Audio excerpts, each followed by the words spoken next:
bakulisizaayo nnyo mu kuwumulamu okwo katweyongereyo n'emboozi ya kofu bombu kofu bombu ekikombola ky'ekifuba n'olwekyo kofu bombu ono ye product eyasooka okolebwa omukenkufu abantu abasinga bamanyi stevia era abo basangiyo bagamba stevia bai egamba ye sukali wa butonde kasukali keeko ani awakana tuongeremu naye kofu bombu ono mu mbeera eyo bwe natandika okukola obuloosa buno bwali bukoloza naddala enku distillation nabibayigiriza omanyi wali twatandika nga bajuwakali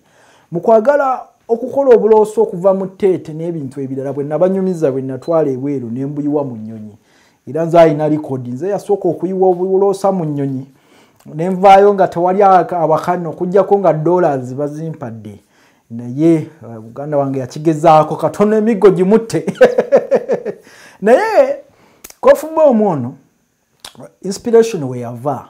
nti mukukumanga enku oba okufumbisa enku okudistillinga ng'okola obuloosa muli byalooza bye baakanyuganga wali ku sure house ku mbaga eyo mugenda ne mugula ebimuli eby'ebbeeyi ne mubisuula awo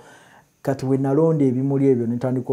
obifumbisa naye omukka nga gukolooza mu kukoloza okwo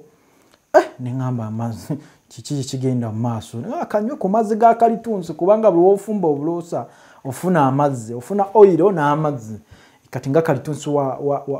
wa prof mumanyi tulina ekika kya kalitunsi ono wa lemoni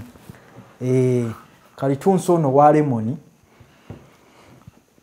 kati kalitunsi ono wa lemoni nengamba amazzi ge kanganyweko ndekerawo okukolola kifuba nekigenda ekifuba bwe kyagenda neŋŋamba kalitunsi ono nga musufu ate nga alina akaloosa ak'amaanyi akalemoni nzize mubasomesaako mu mbeera eyo neŋŋamba naye ate senyiga oluusi bw'oba okukolola oba ne senyiga neŋŋamba kanfumbeyo ka minti nenfuna ka minti ka pepperminti nako nenkafumba nekavaamu amazzi nasoosega amazzi ga kalitunsi ne gamponya ekifuba nze kenyini negezesezaako si bya bintu nti ate babiŋŋamba kati ndi mu lisaaki budde olwo makerere njagala kugatta bulamu budde makerere njagala kugatta bulamu kulaba nga embeera etambula nengafumba neŋŋamba gundi minti ayamba nnyo kusenyega nenfumba amazzi kati nenfuna ne rosemaria naye nemukamulamu amazzi rosemary ono kati rosemary nga ntunida sinasi kubanga oluusi rosemary abantu abasinga tebakimanyi ali anti-inflammatory oluusi sinus membranes kugamba membranes zino ezibeera mu kiwanga zizimba oluusi obulago ne buzimba ne cells oba obutofaali ne buzimba omuntu n'afuna inflammation ate rosemary ali anti-inflammatory nene mukamulamu amazzi bwe nakakamulamu nengagatta ate si ye kofu bombu yeyo kofu bombu nenkapakinga kati mukola research nga tukyali mu research twakolanga n'abazungu abavanga e Italy abavanga mu America banoonya bazze kubba magezi nenga bakolola bakotokontoka bakotonkota neŋŋamba bano bansobedde nemba waako ne banywa ne bawona nagenda okulanga bantuma obuntu 100 nembubawa ne buli nnyonyi paka mu Europe sirowooza nti ndirinnya ne ku nnyonyi ate munnaye ne baŋŋamba obuntu buli bwatuyambye ku nfuufu ya Uganda twabadde tukolola enfuufu ngetukoloza konze wano wafiira muloge nenkakola akakofu bombo nentandika nga okaba wanga bakatwala mu Europe nga kakakola sente pya nenkadde ninagenda okulaba nga kika nengamba ne wano nso nina okafunira lebo kuba bagezi baŋŋamba toteekako lebo fe tupakingire nga buki buka parkings yagala ni gwe basika eriyo nenziruka ku Nasarodi nenkola kofu bombo era kofu bombo amaziba n'emyaka gigenda mu 10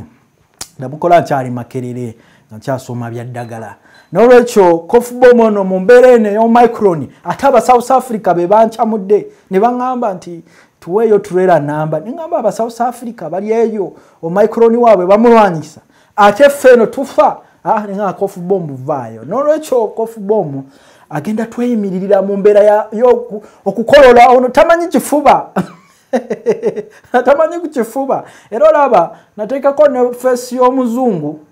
sirwa kuba nti ndi muddugavu nti ate promoting abazungu naye nzijukira abazungu bali abankola mu sente nga ndi kataala nengamba kambaleke ku print eno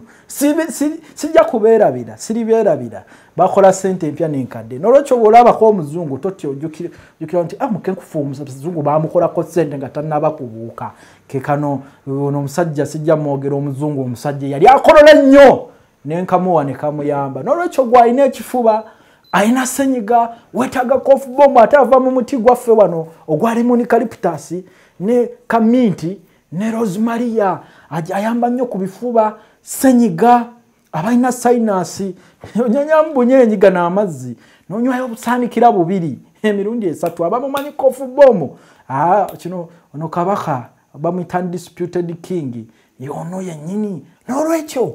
buli muntu buli maka geetaaga kofu bombu kubanga abaana baddayo ku ssomero ekyatuukawo omwaka oguwedde